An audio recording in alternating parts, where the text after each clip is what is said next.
सुनने में तो ये एक मामूली सा फैसला लगता है ना? एक क्रिकेट खिलाड़ी को टीम से निकाल दिया गया।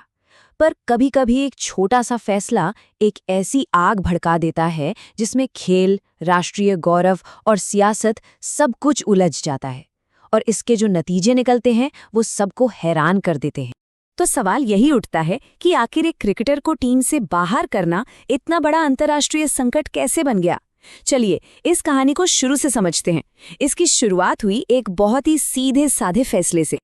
जैसा कहते हैं ना, हर बड़ी आग की शुरुआत एक छोटी सी चिंगारी से होती है। और इस मामले में वो चिंगारी थी एक खिलाड़ी के सिलेक्शन से जुड़ा एक फैसला। तो हुआ ये कि बांग्लादेश के स्टार पेसर मुस्तफिजुर रहमान, उनको कोलकाता नाइट राइडर्स ने अपने 2026 के आईपीएल स्क्वाड से हटा दिया।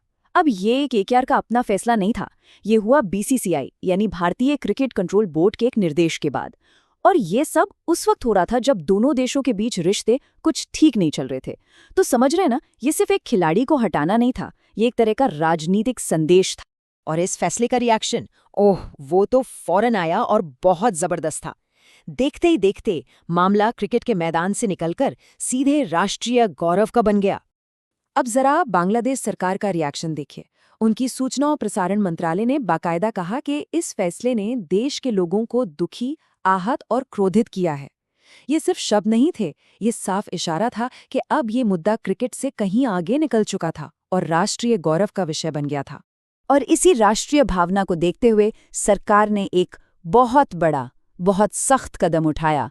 उन्होंने बांग्लादेश में आईपीएल के सभी प्रसारणों पर अनिश्चितकालीन प्रतिबंध लगा दिया। मतलब कोई टाइम लिमिट नहीं। मैसेज बिल्कुल क्लियर था, हमारे खिलाड़ी का अपमान हमारे देश का अपमान है। लेकिन कहानी यहीं खत्म नहीं हुई। ये मामला सिर्फ आईपीएल तक ही सीमित नहीं रहने वाला था।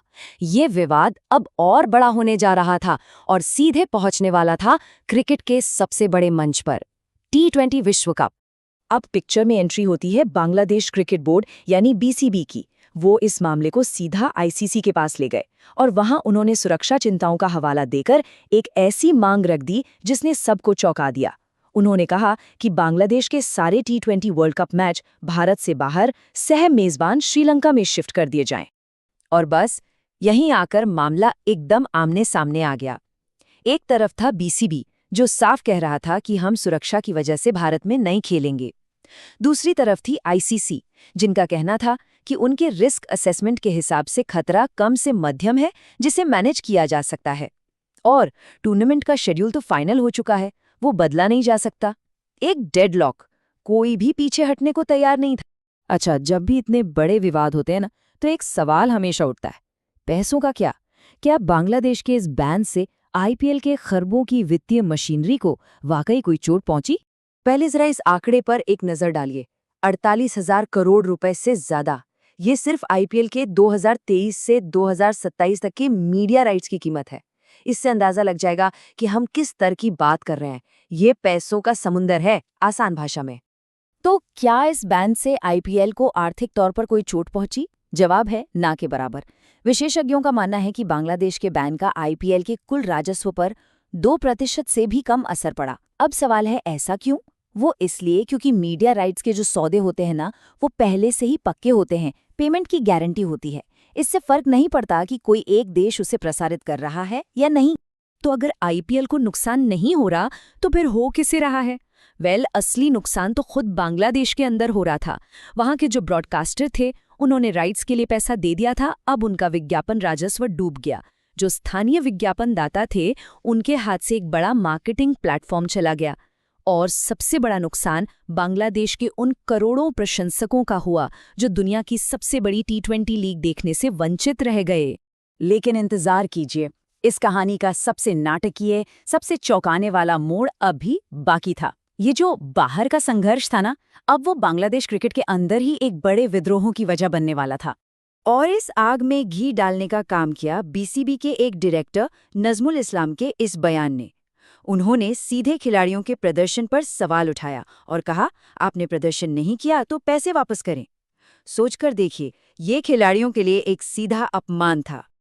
अब खिलाड़ी भी चुप नहीं बैठे, उनका जवाब भी उतना ही तीखा और शक्तिशाली था। क्रिकेटर मेहदी हसन मिराज ने पलटकर कहा, बोर्ड के पास आज जो पैसा है वो खिलाड़ियों की कड़ी मेहनत से कमाया गया है। इस एक बयान ने बोर्ड और खिलाड़ियों के बीच जो गहरी खाई थी उसे पूरी दुनिया के सामने लाकर रख दिया। और इसके बाद तो जैसे खुली बगावत शुरू हो गई। क्रिकेटर्स एसोसिएशन ने डायरेक्टर के इस्तीफे की मांग की। खिलाड़ियों ने अल्टीमेटम दे दिया, या तो इस्तीफा दो या हम पूरा बहिष्कार करेंगे। और जब बात नहीं मानी गई तो उन्होंने बीपीएल के 2 मैचों का बहिष्कार कर दिया। मैच स्थगित हो गए। दबाव इतना बढ़ा कि आखिर में बीसीबी को झुकना पड़ा। उन्होंने डायरेक्टर नजमुल इस्लाम को बर्खास्त कर दिया। तो जरा सोचिए, ये पूरा सिलसिला शुरू कहाँ से हुआ था? सिर्फ एक खिलाड़ी को टीम से निकालने के फैसले से, जो पहले एक राष्ट्रीय प्रसारण बैन में बदला, फिर विश्व कप में एक अंतर्राष्ट्रीय गतिरोध बना और आखिर में अपने ही बोर्ड के खिलाफ खिलाड़ियों के विद्रोह पर जाकर रुका। एक के बाद एक, जैसे डोमिनोज गिरते हैं ना, बिल्कुल वैसा ही।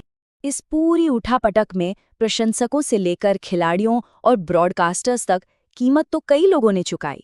और ये पूरी कहानी हमें एक बहुत बड़े सवाल के साथ छोड़ जाती है कि जब खेल और सियासत आपस में टकराते हैं तो आखिरकार असली कीमत चुकाता कौन है।